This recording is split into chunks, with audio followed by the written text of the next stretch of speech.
Vous écoutez l'émission Il est écrit, en balado-diffusion. Il est écrit, c'est un autre regard sur le monde et nous-mêmes, à la lumière des pages de la Bible. Bonne écoute. Ce n'est pas un secret qu'au sein des couples, il y a des hauts et des bas. Au cœur d'une bonne relation de couple, il y a des principes de communication qui sont essentiels. Aujourd'hui, à l'émission Il est écrit, j'ai le plaisir de recevoir un certain nombre d'invités qui vont discuter de la communication au sein du couple. Je vous invite à demeurer des nôtres. J'aimerais vous souhaiter la bienvenue à l'émission Il est écrit. Aujourd'hui, nous allons parler d'un sujet qui est très intéressant, celui de la communication au sein des relations de couple. Et j'ai avec moi un panel, on veut échanger aujourd'hui sur cette question.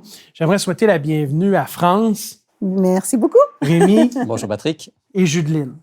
Bonjour Patrick. Habituellement, à l'émission, on a l'habitude de présenter nos invités de par exemple leur titre professionnel, mais aujourd'hui, on va faire quelque chose d'inusité. Étant donné qu'on parle de relations de couple, je vais vous demander de vous présenter, mais davantage par le nombre d'années que vous êtes mariés. On va commencer avec France. Ben moi, je suis mariée depuis bientôt 20 ans avec mon mari Romain. Félicitations. Ben, merci beaucoup. Merci beaucoup. Et dans mon cas, bientôt 2 fois 20 ans. Probablement le doyen de notre panel aujourd'hui. Sans aucun doute. Oui. Et moi, ça fait paraître un petit peu plus vieux, mais ça fait 20 ans qu'on est mariés, Abner et moi. Alors, ça fait 20 ans qu'on est mariés cette année. Félicitations. Et en ce qui me concerne, avec Cindy, ça fait 17 ans. La raison pourquoi on prend un moment pour partager le nombre d'années qu'on est mariés, c'est parce qu'en quelque part, c'est peut-être aussi quelque chose qui nous qualifie pour pouvoir donner certains principes à ceux qui nous écoutent. Évidemment, la vie de couple, c'est des hauts et des bas, mais au cœur de cette vie de couple, il y a des principes de communication qu'on aimerait partager aujourd'hui à l'émission. J'aimerais vous inviter, à qui le veut bien, de partager peut-être un principe avec nous qui a aidé votre couple à cheminer dans la longévité. Je peux commencer? Vas-y. OK. Moi, le principe qui nous a vraiment aidés, c'est vraiment de traiter un problème à la fois. Si je peux appeler ça défi, un petit défi à la fois. Parce que nous, on n'appelle pas les problèmes dans notre couple, mais on appelle des petits défis pour nous aider à vraiment minimiser ou bien surmonter ces petits défis-là. Qu'est-ce que je veux dire par là? En fait, un défi à la fois, c'est vraiment d'énumérer qu'est-ce qui nous préoccupe, en fait, pour qu'on soit capable de trouver une solution ensemble. Et lorsqu'on trouve la solution ensemble, si on doit, en fait, nous débarrasser de tout ce qui pourrait nous déranger comme obstacle autour de nous, on va le faire. Je me rappelle, il y a une fois, je pense qu'on avait peut-être 5-7 ans de mariage déjà. Puis, on avait des petits défis à régler dans notre couple, en fait. Puis, on s'est dit, il faudrait qu'on prenne du temps pour passer ensemble. On a dit, on va déposer les enfants chez ma mère, chez les parents. Puis, on va essayer de trouver ce temps-là pour nous deux, pour pouvoir gérer ces petits défis-là.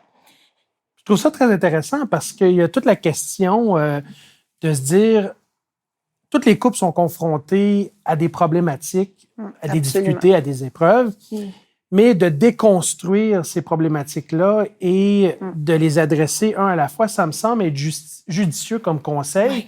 Au lieu d'essayer de tout prendre et tout régler en même temps, on prend un problème à la fois et on l'adresse en temps et lieu. On se donne l'occasion de discuter de ce problème et de le régler de fond. Je ne sais pas si Rémi ou France, vous voulez ajouter là-dessus. Si je peux rebondir sur ce que dit Judeline. Je ne sais pas ce que vous avez fait exactement, mais j'imagine que vous êtes isolé pendant 24, 48 heures ou un peu plus. Exactement. Mais si je peux le partager, ça me ferait vraiment plaisir. C'est vraiment, on a pris ce temps-là, on s'est dit, on va aller à un hôtel. Là, dans un hôtel, on a pas raccroché, mais on a mis les téléphones de côté pour pouvoir trouver ce temps-là à nous deux. Puis c'était vraiment important. Puis c'était de là qu'on a pu vraiment, on a pleuré ensemble, on a prié ensemble, on a ri ensemble. C'était vraiment un moment spécial pour nous deux. Et c'était vraiment juste nous deux. Les enfants n'étaient pas là. Alors, on s'est dit que moi, personnellement, j'ai trouvé que c'était vraiment gagnant, cette façon-là de régler les petits défis, un à un, par un. Ça me fait penser, entre autres, à une situation qui me concerne ou est-ce qu'avec mon épouse, par moment, on a besoin de communiquer l'un avec l'autre. Et en fin de soirée, quand les enfants sont au lit, quand ils dorment, on se retrouve dans le salon. Puis, j'avais la mauvaise habitude de prendre mon téléphone et d'être sur un divan, et elle prenait son téléphone, elle était sur l'autre divan et sur les réseaux sociaux, et elle voulait communiquer avec moi, elle voulait me raconter sa journée, ses difficultés ou quoi que ce soit. Elle t'a envoyé un texto? C'est comique, mais en fait, il y a des moments dans la maison même où on communique de cette façon. Et elle commence à me parler, puis au final, elle me demande, elle dit, ben, je veux que tu m'écoutes, mais en fait, j'ai pas besoin de mes yeux pour t'écouter, je t'écoute, même si j'ai mon téléphone dans les mains. Puis elle m'a dit quelque chose qui m'a vraiment fait réfléchir. Elle dit, je veux que tu me regardes. Et je pense que au-delà de régler nos problèmes un à un et aussi de se donner un temps pour régler nos problèmes un à un, je pense que l'élément là-dedans, corrige-moi si je me trompe, que tu veux faire ressortir, c'est l'idée aussi de mettre de côté les distractions qui nous empêchent d'aller communiquer à un niveau de profondeur qui est beaucoup plus intéressant et beaucoup plus intime, qui favorise une connectivité. D'être vraiment présent pour l'autre, à l'écoute. Et c'est intéressant ce que tu disais, que ta femme demande de la regarder. Bon, je pense que tous les hommes, à peu près, on a fait cette expérience-là. Notre femme nous parle. Tu m'écoutes? Oui, je t'écoute. Et puis bon, en fait, elle ne pense pas qu'on écoute parce qu'on la regarde pas. C'est vraiment fondamental, ce genre de choses. Active. Oui, puis si vous me permettez, dans la question de l'écoute active, évidemment, on est à l'émission Il est écrit, on parle de la dimension spirituelle intégrée dans les différents éléments de notre couple. L'écoute est pleinement intégrée dans la parole de Dieu, et je prends le texte de Jacques. Je vais le lire pour vous dans Jacques, chapitre 1, verset 19. C'est un encouragement, c'est un conseil, en fait, où on nous dit « Sachez-le, mes frères bien-aimés, ainsi que tout homme soit prompt à écouter, lent à parler, lent à se mettre en colère. » Et je pense que fondamentalement, un des principes de communication qu'on se doit de faire ressortir aujourd'hui, d'après ce que tu as partagé et sur lequel on enchérit, c'est vraiment la question d'être à l'écoute de l'autre et de se donner le temps pour être à l'écoute de l'autre et de faire abstraction et de mettre de côté les distractions nous permettant d'être à l'écoute de l'autre. J'aurais goût aussi peut-être d'ajouter que aussi c'est important de peut-être parfois ne pas régler ce problème-là sur le moment de l'émotion quand il y a quelque chose d'intense qui se passe. Hein? Vous avez pris un temps à part, retiré pour parler du sujet. Parfois, quand il y a quelque chose tout de suite qui irrite ou qui... Donc, on laisse tomber. Nous, on fait ça souvent aussi. On laisse tomber la poussière et on s'en reparle plus tard, quand la colère ou la frustration est passée. Mais je trouve ça très intéressant que tu soulèves le point, France, parce que la question aussi de l'émotion, ça peut être rattaché également au tempérament. Oui. On voit dans les couples que différents tempéraments vont s'unir ensemble. Puis il y a peut-être quelque chose à dire sur cette question-là également. Bien, en tout cas, dans mon cas, je vous dirais que mon mari et moi, on est aux antipodes. Et moi, je suis une personne très sociable, très communicative, sensible, émotionnelle. Je suis capable de faire quand même un peu plus au niveau de la psychologie, du discernement et tout ça.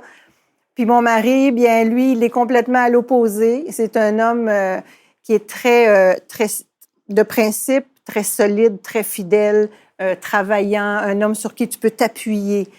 Mais quand on arrive dans des conversations qui touchent l'émotion, l'intérieur, là, tu sais, vraiment le relationnel, c'est vraiment pas sa force et il y a beaucoup de mal à verbaliser. Donc, il n'est pas verbomoteur du tout. Il cherche ses mots. Puis, ça, j'aimerais dire aux auditeurs qu'il y a beaucoup de couples comme ça. Puis, il y a beaucoup d'hommes qui sont... Beaucoup d'hommes comme ça. Donc, parfois, on a de belles théories de communication qui sont exactes et qu'on encourage à mettre en pratique. Mais il faut être bien conscient que le conjoint est peut-être pas comme ça. Puis, c'est pas dans ses aptitudes. Donc, on doit s'adapter, on doit l'accepter. Il faut pas essayer de le changer parce qu'il est venu au monde comme ça. Hein? Il y en a qui sont forts dans un domaine, d'autres dans un autre. Et de son côté, lui, il est beaucoup plus introverti puis il a du mal à s'exprimer.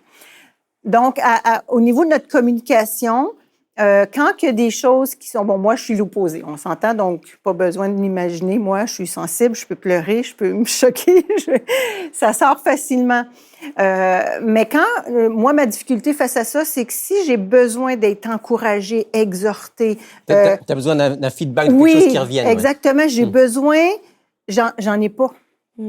Mais ce que je développe, c'est que si j'ai besoin de parler de quelque chose, je peux en parler. Bon, c'est sûr qu'à lui, je le verbalise, c'est sûr. Mais je peux verbaliser avec quelqu'un d'autre qui, cette personne-là, va pouvoir, à ce moment-là, soit me conseiller ou... donc, on est obligé parfois de se tourner vers quelqu'un d'autre, mais ça ne lui enlève rien de ses qualités. Puis, moi, je pense que c'est important. Il est quand même quelqu'un qui te donne une forme de sécurité. Absolument, absolument. Puis, tu sais, mon mari, je peux me coller sur lui, moi, quand je veux, comme que je veux, il dit jamais non. Une présence rassurante, réconfortante. Il est là, oui, absolument. Est-ce qu'on pourrait parler dans ce cas-ci, parce qu'évidemment, on veut qu'au niveau de l'émission, quand on parle de communication dans le couple, on veut que les principes que nous partageons et qu'on tente de vivre dans nos couples respectifs soient informés par la Bible. On a déjà parlé du principe de l'écoute active qui est biblique. J'imagine qu'ici, on touche à la question de l'acceptation. Oui, exact. Et c'est biblique, parce que Dieu, lui, nous reçoit tel que nous sommes. Ouais. Et on pourrait parler aussi de la question que l'amour qui est au cœur de votre couple amène chez toi une empathie, une patience de comprendre que ton mari n'a pas le même tempérament que toi et donc ne va pas interagir de la même façon que toi dans une problématique quelconque. Ouais. Je ne sais pas si on aurait un passage sur lequel on pourrait s'appuyer. Oui, bien, en fait, moi, c'est surtout dans 1 Corinthiens 13, en particulier les versets 4 à 7. Et je vais vous laisser le lire, mais on comprend bien là, qu'on doit... L'amour, c'est quoi? Bien, c'est un texte, d'ailleurs, qu'on lit souvent dans les cérémonies de mariage. Oui, exactement. Il faut le mettre en pratique. Rémi, est-ce que je peux te demander de lire ce passage? 1 Corinthiens 13, versets 4 à 7. L'amour est patient. L'amour est serviable. Il n'est pas envieux. L'amour ne se vante pas, il ne s'enfle pas d'orgueil, il ne fait rien de malhonnête, il ne cherche pas son intérêt, il ne s'irrite pas, il ne médite pas le mal. Il ne se réjouit pas de l'injustice, mais il se réjouit de la vérité. Il pardonne tout, il croit tout, il espère tout, il supporte tout. Voilà. Donc, on doit s'aimer tel que nous sommes, sincèrement. Puis mon mari, ben, je ne le changerais pas pour tout l'or du monde. Là. J'ai beaucoup aimé lorsque tu as dit je ne veux pas le changer. Ouais. Des fois, on a cette tendance-là à vouloir changer l'autre à notre façon. Mais j'aimerais vraiment que les gens comprennent qu'on ne doit pas essayer de changer l'autre. Non. En fait, c'est juste Dieu qui est capable de faire cela. Ouais. On peut trouver des stratégies pour pouvoir mieux s'adapter, pour pouvoir mieux vivre. Et j'aime beaucoup le passage qu'on vient de lire. Écoute, patient, accepte tout, pardonner. Fait que ça me dit, ça me parle, ça me dit que je ne dois pas essayer de changer l'autre. Non, il faut l'accepter vraiment tel qu'il est. Exactement. De là, l'importance de quand on se marie, d'être bien conscient de qui on marie, puis accepter qu'il est comme ça ou qu'elle est comme ça, puis de s'ajuster, s'adapter. Si je peux rebondir un petit peu sur ce que vous avez dit toutes les deux, un petit témoignage personnel. Moi, j'ai épousé une femme qui est formidable, mais qui a un tempérament là aussi, évidemment, comme mon mari, bien différent du mien. Et une des choses, vous vous souvenez, au début de notre mariage, ma femme elle a un tempérament qu'on classe souvent flegmatique, c'est-à-dire qui va faire bien les choses, mais tranquillement. Puis un de ses problèmes, c'était d'être à l'heure. Il avait beaucoup de problèmes pour être à l'heure. Ça faisait partie de son tempérament. Moi, je suis d'un tempérament différent, un peu plus... on me classe plus colérique. Et donc, c'est important d'être à l'heure. Et je lui ai mis une pression... sans borne. Terrible. Inconsciente, bien sûr. Non, j'étais même pas inconscient. J'étais conscient. Dans ma tête, je me disais, bon, être à l'heure, il faut y arriver. Donc, alors, je lui mettais la pression. Et alors, ce qui était extraordinaire, c'est que plus je lui mettais de pression, plus elle était en retard. Ouais. Parce que elle résistait, j'imagine. Résistait ou intérieurement, elle paniquait. Ah, OK. Ouais. Hein, et Jusqu'au moment où je pense que Dieu m'a aidé à comprendre ce que tu disais tout à l'heure. Il faut que je l'accepte comme elle est, et puis que je l'aide si je peux. Et paradoxalement, quand j'ai cessé de lui mettre la pression, quand j'ai plutôt cherché à l'aider dans les préparatifs, par exemple, ça a commencé à aller mieux. Et aujourd'hui, je dirais qu'elle est pratiquement toujours à l'heure, mais c'est quelque chose qui s'est fait sans moi. Enfin, dans le sens où c'était vraiment un développement naturel. Exactement. Et je pense que c'est un élément important, ça aussi, de la communication. Mettre de la pression sur l'autre. Généralement, on obtient le résultat inverse. Laisser la personne se développer comme chacun d'entre nous, on a besoin de se développer. Et certainement, on va avoir de belles choses qui vont pouvoir se produire dans la vie de notre conjoint, notre conjointe. Ça ne nous empêche pas de lui communiquer, bien sûr, par contre. Bien sûr. Mais dans cette optique-là, de la question de communiquer certaines insatisfactions ou certaines inquiétudes ou un mécontentement, parce que tout se dit finalement. Puis, du moins dans mon expérience de couple avec Cindy, la question a toujours été d'être capable de se dire ce qui ne marche pas, mais se dire de façon bienveillante. Et quand on discutait, Rémi, en préparatif pour l'émission, tu as soulevé la notion de la communication bienveillante et j'aimerais que tu puisses élaborer un petit peu plus sur ce concept. Oui. La communication, comme tu disais, plus on grandit dans la relation de couple, plus on veut pouvoir se dire tout. En tout cas, toutes les choses importantes. Exact. Et parfois, il y a des choses qui sont faciles, enfin, des choses qui sont plus difficiles.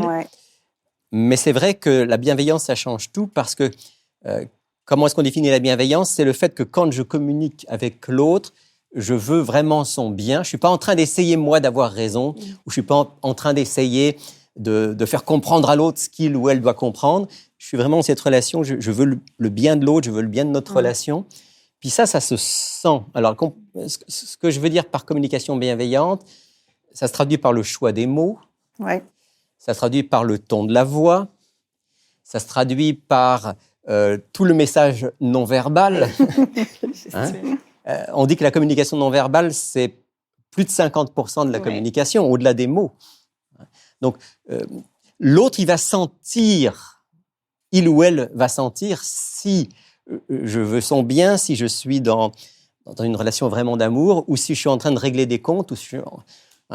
Alors, je pense à un texte que j'aime beaucoup dans Éphésiens. Patrick, si tu permets qu'on lise ensemble, dans l'épître de Paul aux Éphésiens, au chapitre 4, et l'apôtre Paul dit ceci: « Soyez bons les uns envers les autres, compatissants, vous pardonnant réciproquement comme Dieu vous a pardonné en Christ. » Donc, ça me fait aussi penser à un texte aussi, Colossiens 4:6, qui nous parle comment on doit choisir nos mots, comment que les mots doivent être choisis avec soin lorsqu'on intervient avec l'autre. Écoute, il faut vraiment... Oui, absolument. Dans Colossiens chapitre 4, verset 6, on peut lire « Que votre parole soit toujours accompagnée de grâce, assaisonnée de sel, afin que vous sachiez comment il faut répondre à chacun. » Et ce que je trouve intéressant dans les deux passages qu'on vient de lire, c'est que finalement, au niveau de notre dimension spirituelle, la foi en Dieu, elle est ancrée dans un principe de communication. Mais en même temps, les principes de communication qui sont enseignés dans la Bible sont également fondamentaux au bon fonctionnement de notre couple. Et dans la question de la communication bienveillante, dans la question des choix de parole, dans la question des respects en ce qui concerne les tempéraments, le respect mutuel, moi, j'ai vécu une période dans notre couple qui a été quand même assez particulière dans la mesure où, bon, peut-être un manque de maturité de part et d'autre, nouvellement mariés, en train d'apprivoiser la vie ensemble. Cindy avait l'impression que je devais lire dans ses pensées, que je devais décoder certaines choses qui, pour elle, étaient, mais d'une évidence où de me le dire, ça n'avait aucun bon sens. Mais à un moment donné... C'est vrai que c'est assez féminin, ça. C'est ce que j'allais dire. Je me reconnais un peu là-dedans.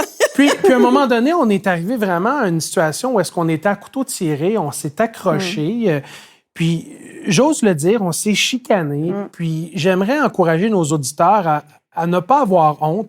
Moi, j'ai été élevé dans un contexte où est-ce que mes parents m'ont toujours dit nos problèmes, on les vit en famille, on n'en parle pas.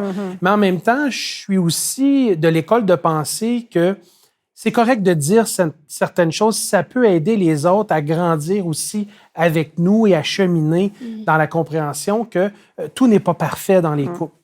Puis finalement, on en est venu à une entente mutuelle où est-ce que moi, j'avais besoin, pour que ça fonctionne bien, que certaines choses soient clairement dites et nommées. Mais pour elle, ça lui demandait un effort.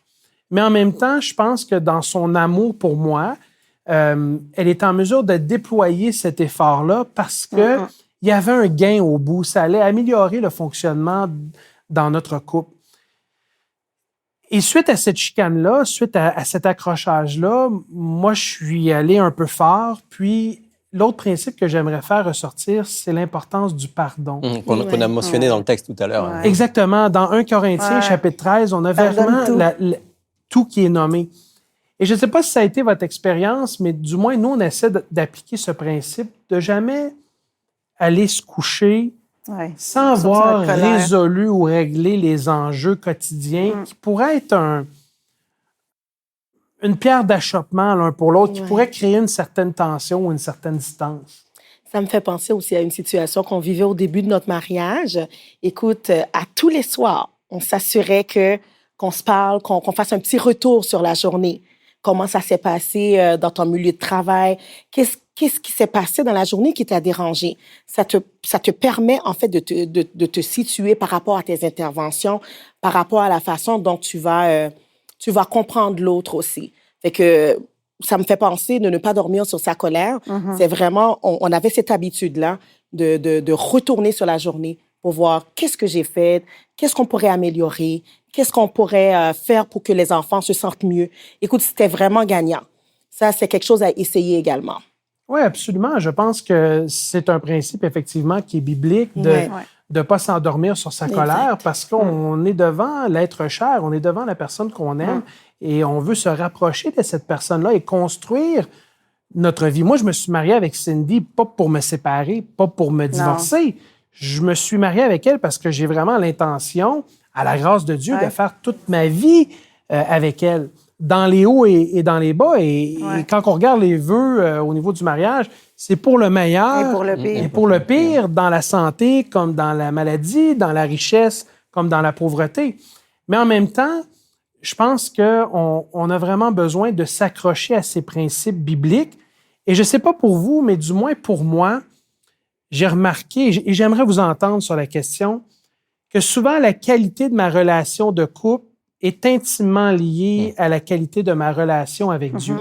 Et peut-être c'est un principe qui pourrait intéresser nos auditeurs aujourd'hui, de se dire, peut-être si j'ai de la misère dans mon couple, un petit peu plus de rapprochement avec Dieu, ça pourrait être aidant. Dieu est la source de l'amour. Dieu est amour. Ouais. Donc, on a besoin, comme tu le dis, Patrick, moi aussi, j'ai fait cette expérience qu'on a besoin. J'ai besoin chaque jour de prendre du temps avec Dieu, de me ressourcer en lui pour mieux aimer ma femme. Il n'y a pas de doute là-dessus. Oui, ça change nos cœurs. Il y a une chose qu'on utilise aussi, nous, dans notre couple, c'est vraiment le triangle. En fait, lorsqu'il arrive quelque chose, chacun est de son côté, il est en communication avec Dieu. Il est vraiment dans cette rencontre-là personnelle avec Dieu. Puis lorsqu'on a fini de faire cette rencontre-là, nous deux, on va vers Dieu ensemble. Fait que ça fonctionne aussi très, très bien pour nous. Vraiment, c'est vraiment le triangle. Dieu est en haut, puis nous deux, on est les deux côtés. Fait que c'est vraiment, on se retrouve en Dieu. Fait que c'est vraiment important de comprendre ça, que les deux aient la crainte de Dieu aussi pour que... Et donc, en se rapprochant de Dieu, vous vous rapprochez également l'un de l'autre. L'émission tire à sa fin. On est un peu pressé dans le temps aujourd'hui. J'aimerais vous remercier d'avoir échangé de cœur et d'avoir accepté aussi une approche un peu plus anecdotique sur ce que vous vivez. France, aurais-tu la gentillesse de partager avec nous l'offre du jour? Oui, évidemment, c'est un outil vraiment exceptionnel pour nous tous et pour les auditeurs. C'est un best-seller. C'est les 5 langages de l'amour de Gary Chapman. Et j'en ai parlé avec mon mari après que j'ai pris connaissance de ce livre-là. En gros, bon, c'est sûr qu'il parle de beaucoup de choses, entre autres le fameux coup de foudre qui ne dure pas éternellement. Mais les 5 langages de l'amour, c'est 5 canaux par lesquels on transmet l'amour à l'autre. Et ce qui est intéressant, c'est qu'on grandit dans des familles différentes où l'amour est manifesté de façon différente. Donc, il faut apprendre ce que l'autre a appris. Donc, si je prends l'exemple de mon mari, lui, c'était beaucoup une famille qui n'avait pas vraiment de contact physique, qui n'avait pas vraiment de paroles valorisantes, mais tout le monde se tient, se rend service. Donc, lui, il me communique son amour par le service rendu. Alors que chez nous, c'était les paroles valorisantes, le contact physique. Mais il peut avoir aussi les cadeaux, c'est-à-dire on fait des petits présents, des petites attentions particulières.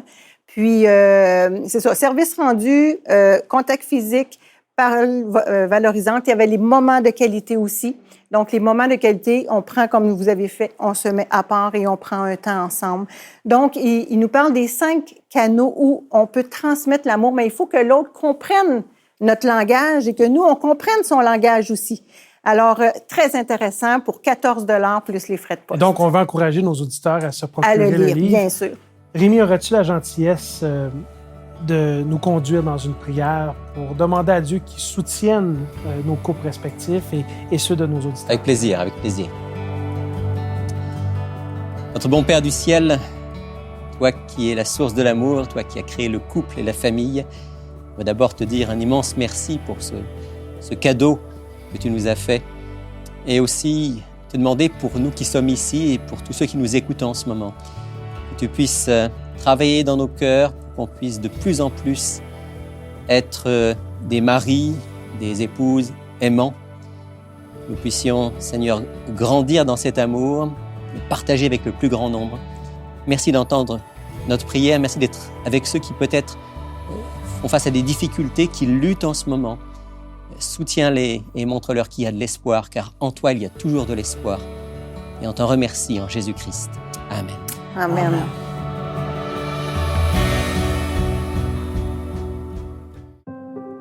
Il est écrit a été créé à l'initiative de l'Église adventiste du 7e jour du Québec et est rendu possible grâce aux dons des auditeurs, comme vous. Vous pouvez soutenir Il est écrit en visitant ilestécrit.tv. Merci d'avoir été des nôtres. À la semaine prochaine. Et souvenez-vous, il est écrit, l'homme ne vivra pas de pain seulement, mais de toute parole qui sort de la bouche de Dieu.